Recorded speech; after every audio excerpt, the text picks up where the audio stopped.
नमस्कार। सरस्वती शिक्षा समिति पाली ऑनलाइन फिजिक्स क्लास 12 अध्याय 3 विद्युत विभव भाग 2 में आप सभी भैया बहनों का हार्दिक स्वागत और अभिनंदन।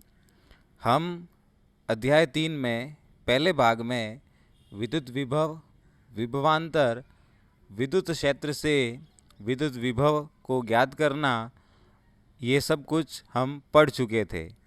अब हम उसी के आगे पढ़ते हैं। अगला डेरिवेशन है विद्युत द्विध्रुव के कारण विद्युत विभव को ज्ञात करना।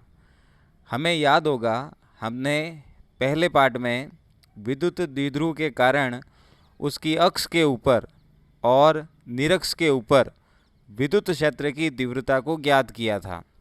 वहाँ पर अक्ष के ऊपर तीव्रता आई थी 2 kp बटा आर क्यूब और निरक्ष पे तीव्रता आई थी kp बटा आर क्यूब। ये हम वहाँ पर ज्ञात कर चुके हैं। हम विद्युत द्विध्रुव की परिभाषा को भी अच्छी तरह से वहाँ पे पढ़ चुके थे। इस अध्याय में हम विद्युत द्विध्रुव के कारण विद्युत विभव को ज्ञात करेंगे। वहाँ पे हमने तीव्रता को ज्ञात किया था और यहाँ पर हम विभव को ज्ञात करेंगे। चित्र में ए बी के ऊपर माइनस क्यू आवेश है और बी के ऊपर प्लस क्यू आवेश है। ये दोनों आवेश जो कि परिमाण में समान है, लेकिन इनकी प्रकृति एक दूसरे के विपरीत है।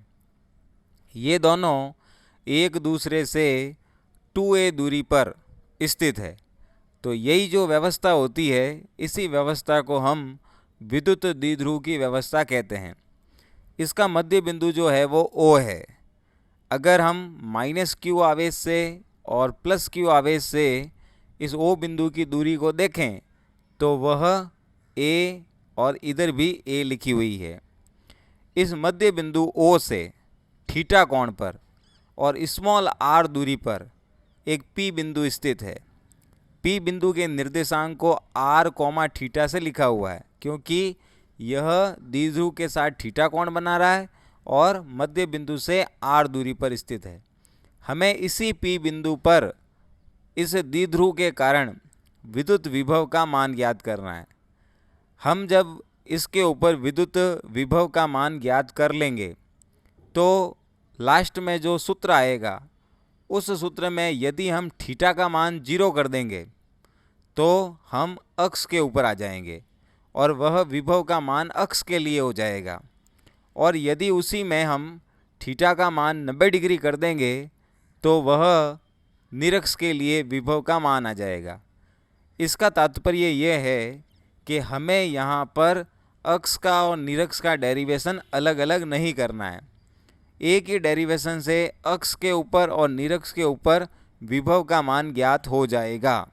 तो इसीलिए हमने P बिंदु जो लिया है वह द्विध्रुव से थीटा कोण बनाते हुए r दूरी पर स्थित है। माइनस क्यू आवेश से इसकी दूरी r1 है और प्लस क्यू आवेश से इसकी दूरी r2 है।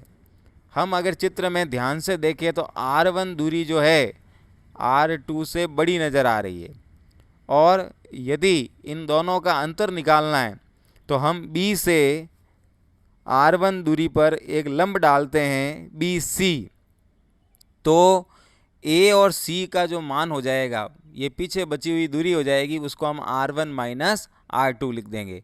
सूत्र में इसकी भी ज़रूरत पड़ेगी तो हम वहाँ पर इसका मान, अब ये त्रिभुज जो बना है ABC, यहाँ से निकाल के वहाँ पे रख देंगे। तो हम इसको भाषा में लिखते हैं।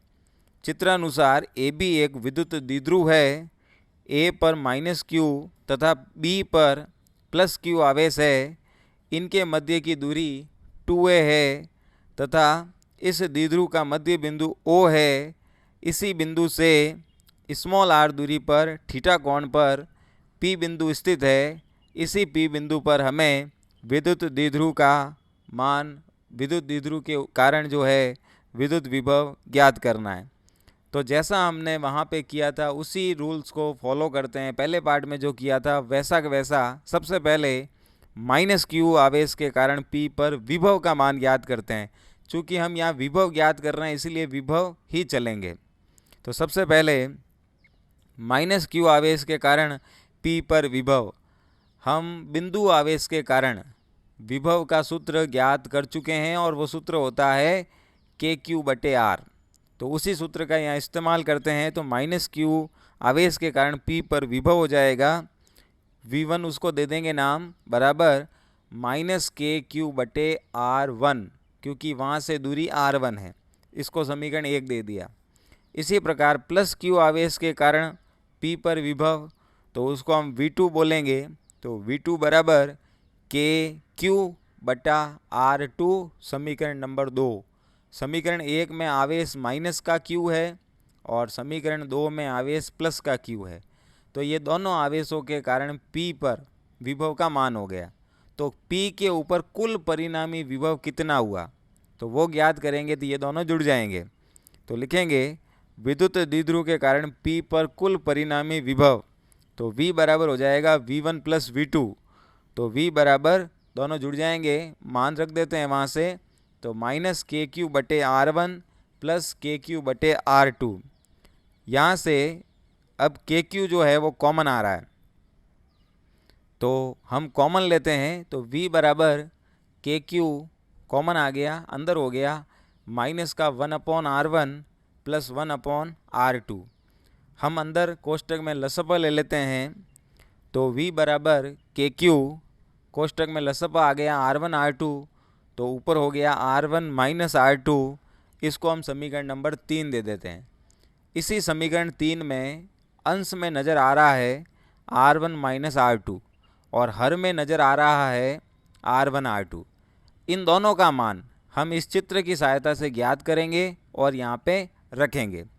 तो चित्र में मैंने बताया था कि हम B से एक लंब डालते हैं R1 के ऊपर BC, तो A से C तक की जो दूरी है वो R1 - R2 है और हमें समीकरण 3 में R1 - R2 ही ज्ञात करना है। तो हम यहाँ पे एक त्रिभुज की परिकल्पना करते हैं ABC से। इस ABC में हम ध्यान से देखें, R1 - R2 जो है वो आधार है और AB जो है वो 2A दूरी वो कर्ण हो जाएगा। तो यहाँ पे आधार और कर्ण का मान दे रखा है, इसीलिए यहाँ पे cos थीटा ज्ञात होगा। तो हम लिखेंगे R1 - R2 और R1 R2 का मान ज्ञात करने के लिए B से AP भुजा पर BC लंब डाला, तो त्रिभुज ABC में cos थीटा मैंने कहा ज्ञात होगा। सूत्र होता है आधार बटा कर्ण। आधार है R1 - R2 और कर्ण है 2A, तो cos थीटा बराबर हो गया R1 - R2 बटा 2A। यहाँ से R1 - R2 का मान आ जाएगा, तो 2A का cos थीटा से गुणा हो जाएगा। तो R1 - R2 बराबर हो गया 2A cos थीटा। इसको समीकरण नंबर 4 दे देंगे। तो R1 - R2 का ये मान आ गया। अब हम R1 R2 का मान ज्ञात करेंगे। हम चित्र में ध्यान से देखते हैं कि R1 R2 और R, ये तीनों जो दूरियां होती है ये लंबी दूरियां हैं। अगर हम इन तीनों दूरियों को बराबर मान लें, तो बराबर मान लें तो R1 और R2 का गुणा क्या हो जाएगा, R1 R2 हो जाएगा। और दोनों को ही हमने R के बराबर माना है, तो R1 R2 का गुणा R² हो जाएगा। तो यही चीज़ हम यहाँ करते हैं। तो हम यहाँ करते हैं, लिखते हैं माना दूरियाँ लंबी है तो R1 बराबर R2 बराबर हमने R मान लिया, तो दोनों का गुणा हो जाएगा, तो R1 R2 R² हो जाएगा। तो R², इसको हमने समीकरण नंबर 5 दे दिया। अब समीकरण 4 और 5 से जो मान है वो हम 3 में रख देते हैं। तो समीकरण 4 व 5 से मान 3 में रखेंगे, तो V बराबर हो जाएगा KQ कोष्टक 2A cos थीटा बटे R²। ऊपर 2AQ जो है इसको हम विद्युत द्विध्रुव आघूर्ण कहते हैं, पहले पार्ट में पढ़ा था, और इसको हम P से दर्शाते हैं। तो 2AQ का मान होता है P, ये मान यहाँ रख देते हैं। तो V बराबर आ जाएगा KP cos थीटा बटे R², समीकरण नंबर 5। यही उस P बिंदु के ऊपर विद्युत विभव का मान हो जाएगा। अब हमने कहा था कि अगर यहाँ पे थीटा का मान 0 रखेंगे तो वो मान हमारा अक्ष के लिए हो जाएगा, और यदि हम थीटा का मान 90 डिग्री रखेंगे तो वो मान हमारा निरक्ष के लिए हो जाएगा। तो ये दोनों ही शर्तें हम यहाँ रखते हैं और अक्ष और निरक्ष का मान ज्ञात करते हैं। तो सबसे पहला केस, थीटा बराबर, जब हम अक्ष के ऊपर होते हैं तो थीटा बराबर 0, तो कॉस 0 का मान 1 हो जाएगा। तो वहाँ पर अक्ष के लिए v का मान आ जाएगा v अक्ष बराबर kp/r²। इसको समीकरण नंबर 6 दे देंगे। इसी प्रकार केस 2 में जब हम निरक्ष पे होते हैं तो थीटा बराबर 90 डिग्री होता है, तो कॉस 90 वहाँ 0 हो जाएगा। तो वहाँ पे v निरक्ष के ऊपर जो विभव का मान आ जाएगा वो 0 आ जाएगा। इसको हम समीकरण 7 दे देंगे। इसका मतलब अक्ष के ऊपर विभव kp/r² और निरक्ष के ऊपर विभव का मान 0 होता है। तो ये डेरिवेशन यहाँ पे ख़त्म होता है। ये जो डेरिवेशन है अभी वर्तमान में 2020 के अंदर जो बोर्ड की परीक्षा हुई उसमें यह निबंधात्मक प्रश्न के रूप में आया है 4 नंबर में पहली यूनिट से। तो बड़ा इम्पोर्टेंट डेरिवेशन था, आप ज़रूर इसे पढ़ें। अगला है हेडिंग समविभव पृष्ठ। समविभव पृष्ठ, नाम से ही इसका अर्थ निकल रहा है, सम मने समान, विभव और पृष्ठ मने ऐसा पृष्ठ विद्युत क्षेत्र में स्थित होगा जिसके ऊपर विभव का मान एक समान होगा। तो ऐसे पृष्ठ को हम समविभव पृष्ठ कहेंगे। चित्र आपके सामने है। एक पहला पृष्ठ बताया है, वहाँ पे विभव का मान v1 है, तो इस पूरे पृष्ठ के ऊपर विभव v1 होगा। दूसरा पृष्ठ है, उसके ऊपर विभव का मान v2 है, तो उस पूरे पृष्ठ के ऊपर विभव v2 होगा। और तीसरा पृष्ठ है, उसके ऊपर विभव का मान v3 है, तो उस पूरे पृष्ठ के ऊपर विभव v3 होगा। हम देख रहे हैं कि विद्युत क्षेत्र की जो बल रेखाएं हैं, ये बल रेखाएं हमेशा इसके लंबवत होती है। तो सबसे पहले इसकी परिभाषा, विद्युत क्षेत्र में स्थित वह पृष्ठ जिसके ऊपर स्थित समस्त बिंदुओं पर विभव का मान जब समान होता है, एक समान होता है, तो ऐसे पृष्ठ को हम समविभव पृष्ठ कहते हैं। ये इसकी परिभाषा हो गई और ये इसका चित्र हो गया। अब ऐसे पृष्ठ में क्या क्या गुण होते हैं, तो इसके गुणधर्म, समविभव पृष्ठ के गुणधर्म। पहला गुणधर्म, प्रत्येक बिंदु पर विभव का मान समान होता है, और अगर हम किसी एक बिंदु से आवेश को दूसरे स्थान पे ले जाएंगे तो वहाँ पे किया गया कार्य शून्य होगा। क्यों शून्य होगा? क्योंकि उस पूरे ही पृष्ठ के ऊपर विभव का मान एक समान होता है। तो ये जो है पहला गुणधर्म हो गया। और आप चित्र में भी देख सकते हैं, एक बिंदु आवेश है, उस बिंदु आवेश के चारों ओर बल रेखाएं होती है, क्योंकि धनावेश बल रेखाओं को बाहर की ओर निकालता है। तो एक उसके चारों ओर कुछ गोले किए हुए हैं। तो जो गोले किए हुए हैं, कुछ दूरी पर जो पहला गोला किया हुआ है, इसका मतलब वहाँ पे विभव v1 होगा। तो उस पूरे स्थान पे विभव v1 ही होगा। कुछ दूरी पर और गोला किया हुआ है, वहाँ पे विभव v2 है, तो उस पूरे स्थान पे विभव v2 ही होगा। तो ऐसे ये जो गोलाकार पृष्ठ बन रहे हैं, ऐसे पृष्ठों को भी समविभव पृष्ठ कहा जाता है। ये पहला गुणधर्म हो गया।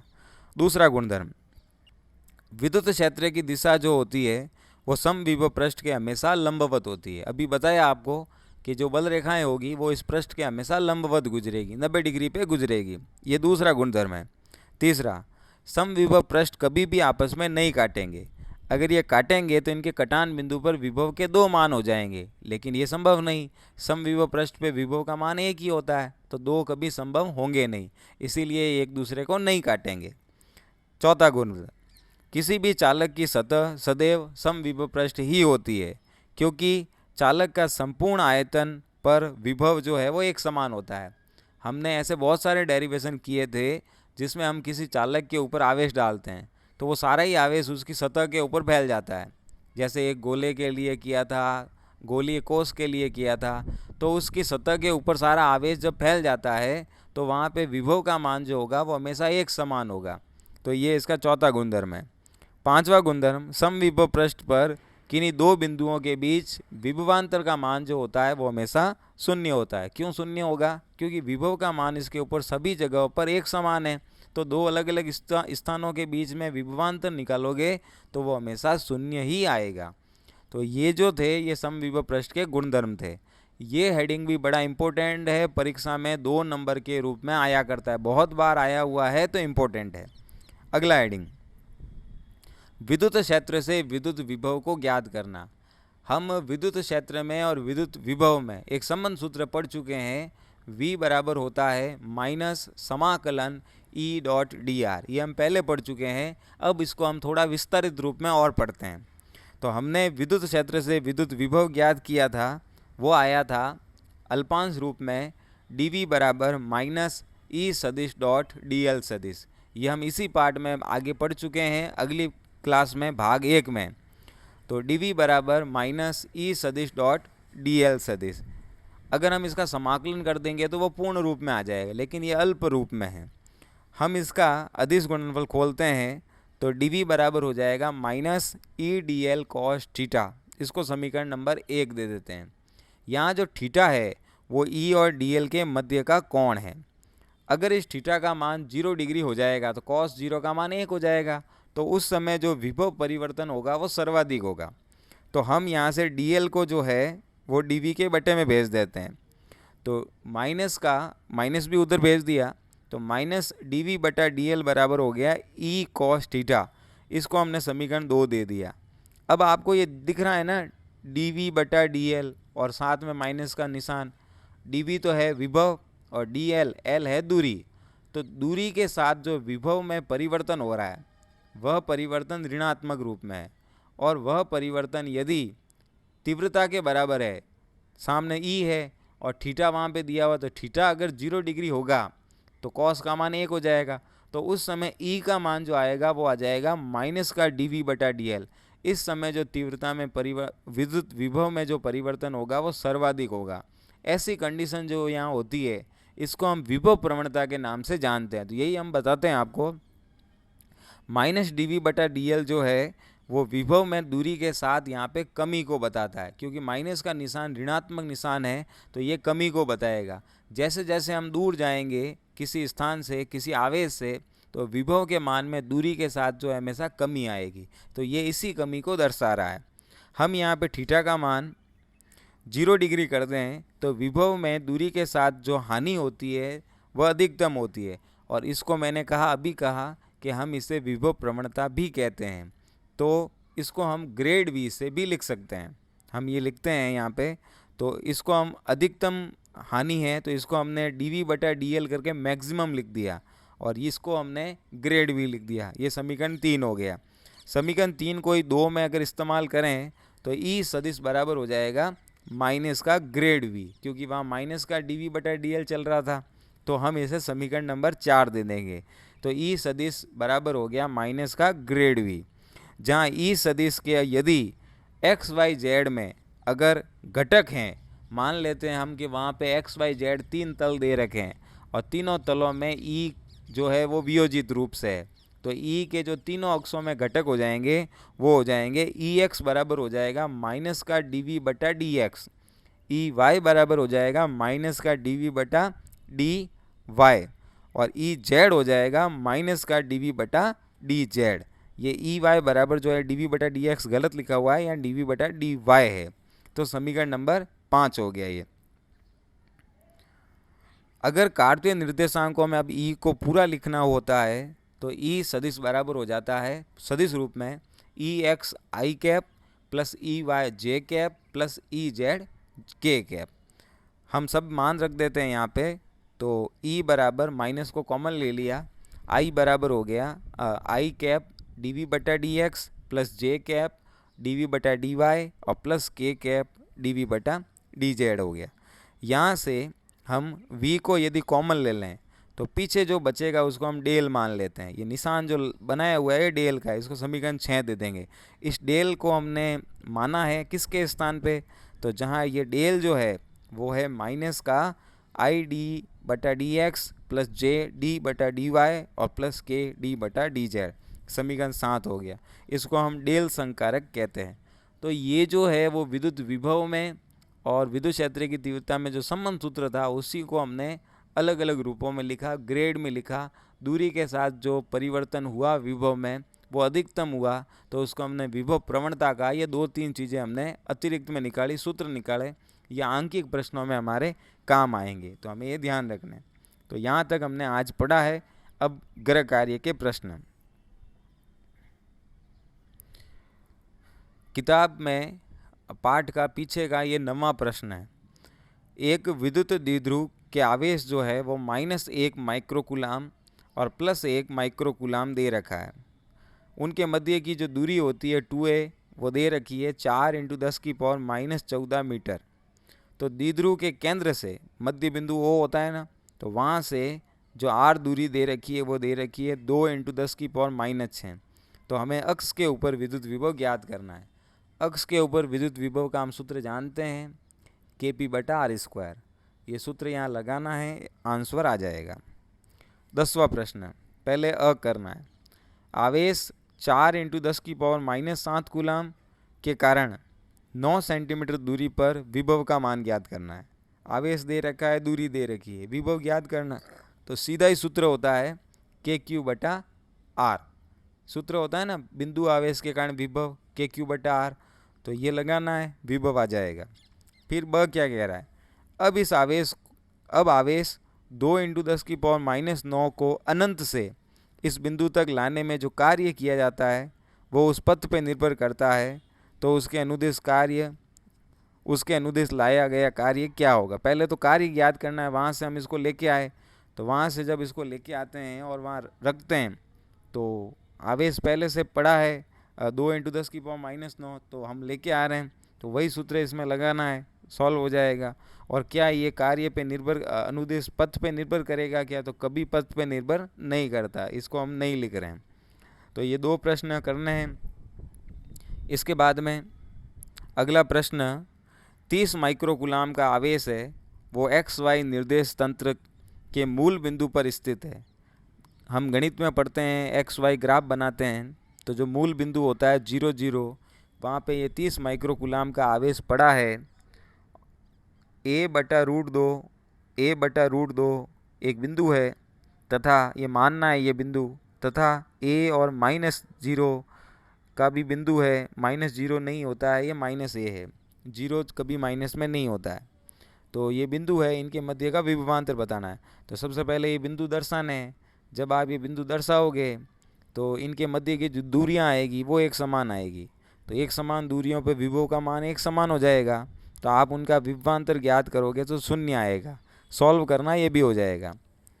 12वां प्रश्न, 3 आवेश -q, +q और +q वापस XY तल दिया हुआ है, उसमें इन बिंदुओं पर रखे हुए हैं। आपको ये वहाँ पे बताने हैं। अक्ष से थीटा कोण पर r दूरी पर विभव क्या होगा बताना है। सबसे पहले जब आप ये बिंदु बनाओगे तो वहाँ पे एक द्विध्रुव की स्थिति बनेगी और एक बिंदु आवेश की स्थिति बनेगी। और जब आप ये दोनों वहाँ पे सूत्र लगाओगे और उनका परिणामी निकालोगे तो वो जुड़ जाएगा। तो आप सूत्र में देख लो, नीचे आंसर भी यही आ रहा है। एक तो आ रहा है Q/r और एक आ रहा है 2AQ cos/r। तो आप वहाँ जोड़ोगे तो यही आंसर आ जाएगा। तो इस तरह से आपको 4 प्रश्न गृह कार्य में करने हैं। इसी के साथ आज की क्लास समाप्त। धन्यवाद।